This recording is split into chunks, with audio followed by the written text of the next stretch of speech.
Hi, Gaye DeRusso with Majestic Riders. So some of you asked me about the sending exercise.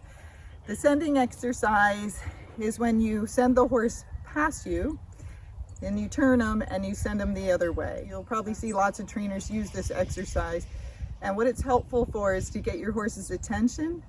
It helps you with turning them, and it also helps to wear them out pretty fast. So if an example is, if I brought a horse in here and say I went to lunge him, but when I went to lunge him, he kept leaping and bucking and he's trying to drag me around the arena. And I would do the sending exercise first and get rid of some of that excess energy, and then I would go back to lunging. So it's a helpful exercise to show your horse, and it's very helpful once they know it, because say if you trail her out and you're riding with a group of people and you get there and your horse is crazy, you can do the sending exercise. You don't need a lot of room to do it. And after about 10 or 15 minutes, usually the horse is pretty mellow and calm enough that then you can get on and have a safe ride, instead of getting on an anxious horse and then for the first hour having a horrible ride.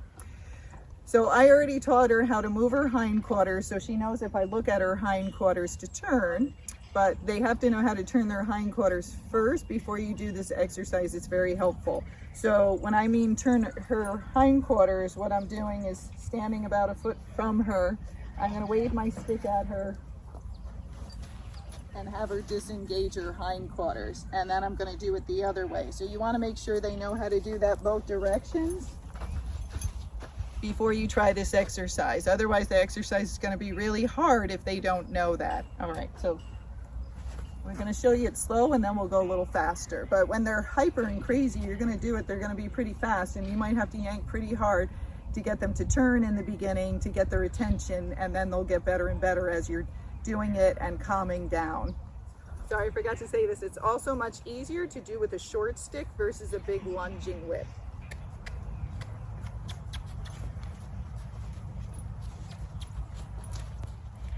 And when I do it, I always say ho, I pull on the rope, and then I look towards their hindquarter or wave my stick towards their hindquarter. So the ho is telling them, hey, you better pay attention, but then a couple seconds later, I'm going to turn them.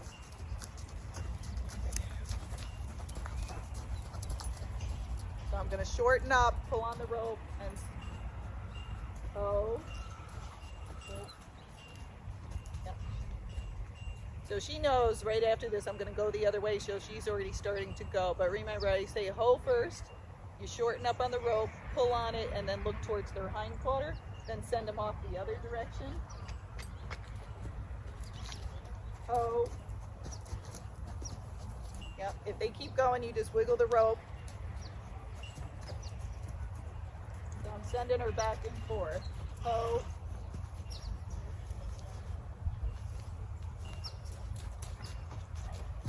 Oh,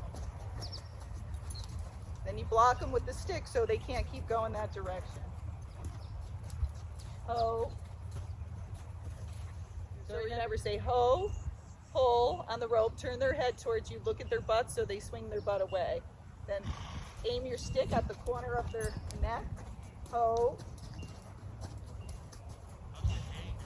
So when I send her back out, you always want to send their head and neck out. That's your steering. The hindquarter is your gas. So always aim the stick towards that groove in their neck to send them back out. Oh. Once they know the exercise, it becomes very easy. Oh. And one direction's always better than the other. So now we're going to go a little bit faster.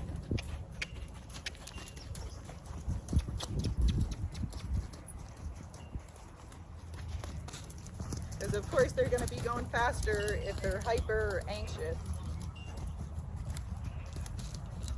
And you might have to pull hard on the rope in the beginning, but then as it gets better, I try not to pull too hard. I don't want to hurt their neck, especially if they're older and they might have some arthritis in there. Oh, good girl. Oh.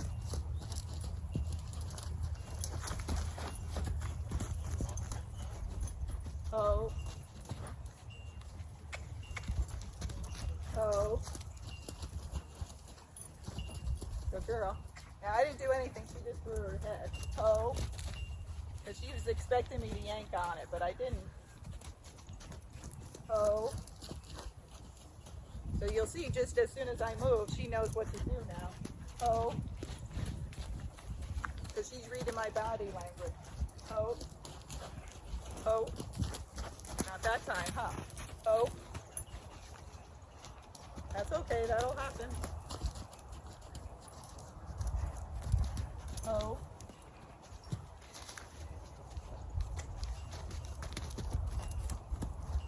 Ho.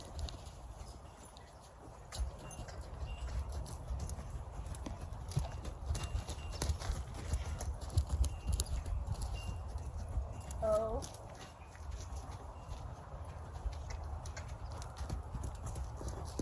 So as they get better and calmer, then you could let them go a circle around you and then turn them.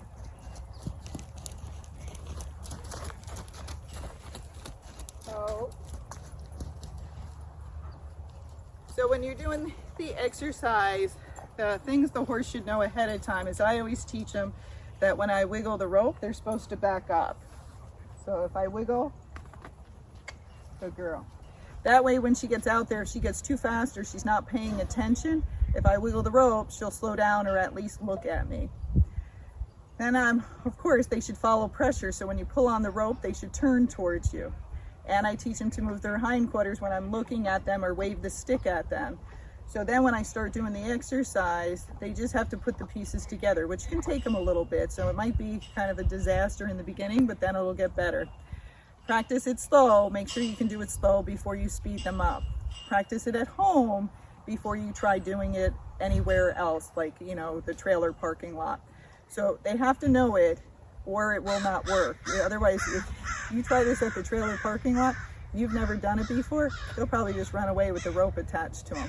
So you want to make sure they know it at home, so they're prepared, they have an idea how to do it, and then you can start doing it in other situations. The longer the rope, the less likely you'll lose grip on it. This one's actually pretty short, but we're in an arena, so this one's about either 12 or 14 foot. So if I was doing it somewhere else, I would have 16 foot or 20 foot, because of course you don't want the horse to run loose, you know, take off somewhere. So always prepare. And again, you can use this to calm the horse down, and it really does make a big difference. So when she was goofy the other day, she was going much faster than this because she was very hyper and anxious and nervous. And so after I did this, though, for about 10 minutes, this is how she was. She went right back down to totally calm, because again, those turns wear them out pretty fast. If you just lunge them in a circle, even if you go 20 minutes, if you're not changing directions very often, it wears them out, but it takes twice as long. So if I do this with a hyper horse, usually in 5 to 10 minutes, they're like, yes, ma'am, whatever you want to do. I don't want to do those turns anymore. And they'll come around. All right, hope that helps some of you.